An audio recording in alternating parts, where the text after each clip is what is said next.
बऱ्याच वेळेला त्वचेवर अचानक लाल चट्टे येतात आणि याचं कारण सोरायसिस पण असू शकतं. आज वर्ल्ड सोरायसिस डे निमित्त आपण कोल्हापूर शहरातील प्रसिद्ध डर्मेटोलॉजिस्ट डॉक्टर विजय राऊत यांच्याकडून सोरायसिस बद्दल जाणून घेणार आहोत. नमस्कार, मी डॉक्टर विजय राऊत. डॉक्टर, सोरायसिस म्हणजे नेमकं काय? तर सोरायसिस मध्ये बेसिकली बऱ्याच काही गोष्टी घडून येतात, जसं की नख आणि स्किन दोन्हीमध्ये पण प्रॉब्लेम्स येऊ शकतात.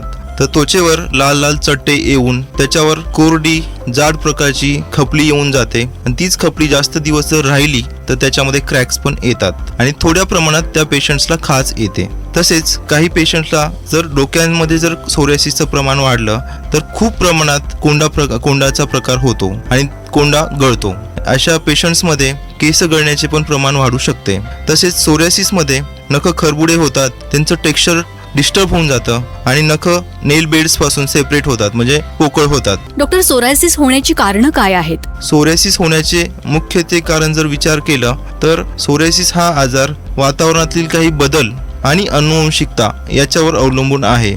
तर मेजॉरिटी ऑफ केसेसमध्ये सोरायसिस हा नव्यानेच उद्भवतो आणि जर पॅरेंट्समध्ये आईवडिलांमध्ये जर सोरायसिसचं प्रमाण असेल तर त्यांच्या मुलांना होण्याची शक्यता असते.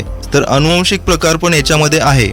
जर जीन इन्व्हॉल्वमेंट असेल, सोरायसिस रिलेटेड जर जीन इन्व्हॉल्वमेंट्स असतील तर त्यांच्या मुलांना सोरायसिस उद्भवण्याचे चान्सेस असतातच. डॉक्टर, सोरायसिस वाढण्याची कारणं काय आहेत? काही कारणे वैयक्तिक आहेत तर काही कारणे रिलेटेड टू एन्व्हायरमेंट. वैयक्तिक कारणांमध्ये जर पेशंटला काही व्यसन असेल, जसं की तंबाखू, स्मोकिंग आणि दारू, या तिन्ही गोष्टीमुळे सोरायसिस असेल तर प्रमाण जास्त वाढतं, नवीन चट्टे जास्त येतात. पेशंट जर खूप मेंटल स्ट्रेसमध्ये असेल तरी पण सोरायसिस वाढतो. बाकी काही कारणांमध्ये आपण जर पेनकिलर जास्त खाल्ल्या, एक्सेसिव्ह इनटेक ऑफ स्टिरॉइड्स किंवा रॉंग मेडिकेशन्स, तर त्याच्यामुळे सोरायसिस वाढू शकतो. एखाद्या पेशंटला सोरायसिस असेल आणि प्रेग्नंट आहे, त्या कंडिशनमध्ये पण सोरायसिस वाढण्याची शक्यता असते.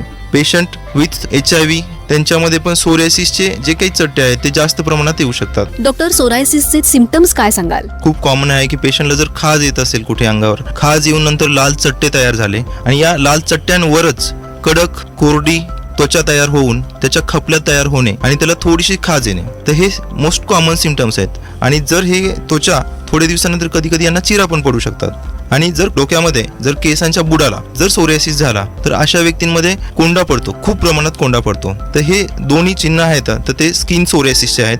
जर नेल सोरायसिसचा जर विचार केला, नखांचा सोरायसिस, तर नखांच्या सोरायसिसमध्ये नखांवर खड्डे पडतात, नख नेल बेड पासून सेपरेट होतात, पोकळ बनतात, नखे तुटतात इझिली. तर हे जे काही सिम्पटम्स आहेत तर याच्यावरून तुम्ही ओळखू शकता की आपल्याला सोरायसिस असण्याची शक्यता आहे. डॉक्टर, सोरायसिस बद्दल अधिक माहिती कशी मिळवू शकतो? पेशंटने शक्यतो एक्सपर्ट जे काही डॉक्टर्स आहेत, डर्मॅटॉलॉजिस्ट आहेत, त्यांच्याकडे जाऊन त्या आजाराचं निदान करून घेणं आवश्यक आहे. जर चुकीचं निदान करून घेतलं त्याचं, तर त्या पेशंट्समध्ये कन्फ्युजन तयार होणार आणि चुकीच्या ट्रीटमेंट त्यांना दिल्या जाणार. तर हे घडू नये म्हणून शक्यतो प्रत्यक्षात एक्सपर्ट डर्मॅटॉलॉजिस्ट सोबत डिस्कशन करून त्वचेचा जो काही प्रॉब्लेम आहे त्याची डायग्नोसिस, निदान करून घेणे, त्याचं ट्रीटमेंट कसं राहील ते डिस्कस करणे. कारण सोरायसिस हा काही एकदा ट्रीटमेंट झालं की तो बरा होणारा आजार नाहीये, जास्त काळ राहणारा आणि पुन्हा पुन्हा उद्भवणारा आजार असल्यामुळे तुम्हाला एक्सपर्ट डर्मॅटॉलॉजिस्ट सोबत डिस्कशन करूनच तुमच्या आजाराचं ट्रीटमेंट आणि निदान करणं खूप खूप आवश्यक आहे.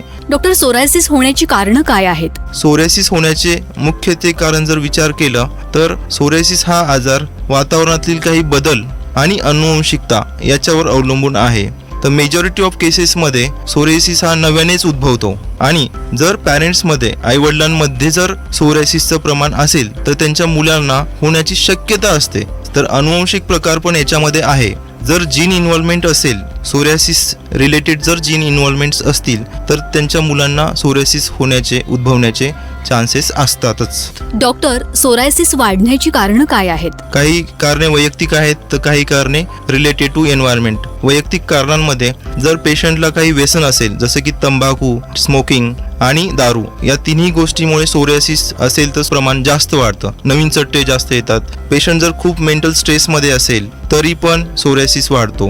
बाकी काही कारणांमध्ये आपण जर पेनकिलर जास्त खाल्ल्या, एक्सेसिव्ह इनटेक ऑफ स्टिरॉइड्स किंवा रॉंग मेडिकेशन्स, तर त्याच्यामुळे सोरायसिस वाढू शकतो. एखाद्या पेशंटला सोरायसिस असेल आणि प्रेग्नंट आहे, त्या कंडिशनमध्ये पण सोरायसिस वाढण्याची शक्यता असते.